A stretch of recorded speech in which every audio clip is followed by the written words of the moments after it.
Operation Duryodhana. ఈ సినిమాకి దర్శకుడు పోసాని కృష్ణమురళి గారు, హీరో వచ్చి శ్రీకాంత్ గారు. శ్రీకాంత్ గారు ఒక వైవిధ్యమైన, ఒక విభిన్నమైన క్యారెక్టర్లు ఈ సినిమాలో మనకు కనిపిస్తారనమాట. ఎస్పెషల్లీ ఆ గుండు గెటప్లో అయితే చాలా అద్భుతంగా నటించారు. సో ఈ సినిమా గురించి చెప్పాలంటే యాక్చువల్లీ ఈ సినిమా ఒరే పిచ్చినా ఎలా, అది ఆపరేషన్ దుర్యోధన కాదురా, ఆపరేషన్ వ్యాలంటైన్. సారీ మావా, నాకు ఆపరేషన్ అనగానే ఆ సినిమానే గుర్తొస్తుంది. ఈ సినిమా పేరు ఆపరేషన్ వ్యాలంటైన్. నిన్న రిలీజ్ అయిందనమాట. సినిమా చూసిన తర్వాత నా రియాక్షన్ ఏంటో ఈ వీడియోలో మనం చూద్దాం. సో ఫస్ట్ ఆఫ్ ఆల్, దరిద్రమనాలో వరస్టనాలో నాకు తెలియట్లేదు. ఎందుకంటే ఇలాంటి సినిమానే ఒక నెల ముందు వచ్చిందనమాట. అదే ఫైటర్. రితిక్ రోషన్ గారు ఆ సినిమాలో హీరో. చాలామంది చూసే ఉంటారు. ఆ సినిమాకి ఈ సినిమాకి చాలా పోలికలు ఉంటాయి మామ. చాలా దగ్గర పోలికలు అనమాట. సీన్స్ పరంగా, క్యారెక్టర్స్ పరంగా, క్యారెక్టరైజేషన్స్ పరంగా చాలా దగ్గర పోలికలు ఉంటాయి. ఆ సినిమా చూడని వాళ్ళకి ఈ సినిమా ఓకే పర్లేదు అనిపించవచ్చు. ఆ సినిమా చూసుంటే మాత్రం ఈ సినిమా ఖచ్చితంగా నచ్చదు మామ. ఎందుకంటే చాలా తక్కువ గ్యాప్లో 2 సినిమాలు వచ్చాయన్నమాట. మరి ఆ రకంగా కుదిరింది ఆ దరిద్రం అని చెప్పాలి. ఎందుకంటే చాలా తక్కువ గ్యాప్. సో ఆ సినిమా చూసిన వాళ్ళు ఈ సినిమా చూస్తా అంటే ఖచ్చితంగా ఆ సినిమా చూసిన ఫీలింగే కలుగుద్ది. బట్ హీరో వేరనమాట. సో ఆ రకంగా ఉంటుంది. ఆ సినిమా చూడకుండా ఉంటే మాత్రం ఓకే పర్లేదు అనిపిస్తుంది. సో తీసుకున్న పాయింట్ బాగానే ఉంది, కానీ డైరెక్టర్ ఇంకా బెటర్గా తీసుండొచ్చు అని నా అభిప్రాయం మామ. ఎస్పెషల్లీ ఫస్ట్ హాఫ్ అయితే అటు ఇటు పోతానే ఉంటుంది అనమాట. అంత గొప్పగా అయితే అనిపించదు. ఫస్ట్ హాఫ్తో పోల్చుకుంటే సెకండ్ హాఫ్ కొంతవరకు పర్లేదు.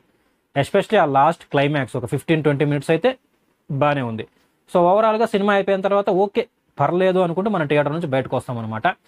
ఇంకా యాక్టర్స్ విషయానికి వస్తే వరుణ్ తేజ్ గారు. సో వరుణ్ తేజ్ గురించి ఏం చెప్పాలి మామ, కొత్త కొత్త కాన్సెప్ట్స్తో డిఫరెంట్ జోనర్లలో సినిమాలు వస్తూ ఉంటాయి.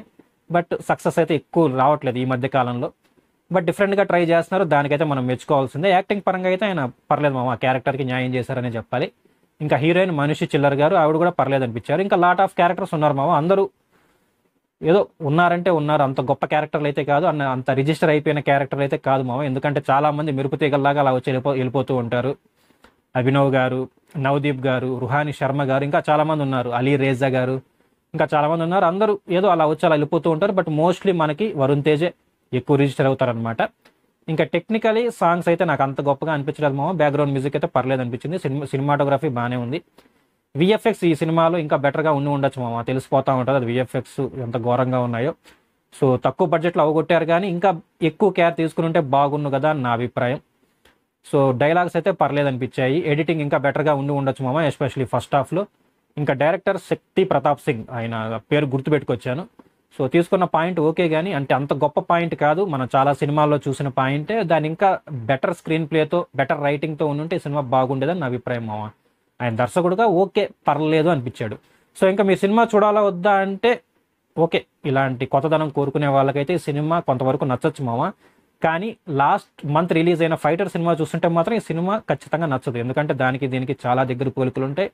ఈ సినిమా చూస్తున్నంతసేపు మనకు ఆ సినిమాని గుర్తొస్తారనమాట. సో ఇది ఈ సినిమా రివ్యూ. మళ్ళీ ఇంకొక వీడియోతో మీ అందరిని మళ్ళీ కలుసుకుంటా. టాటా.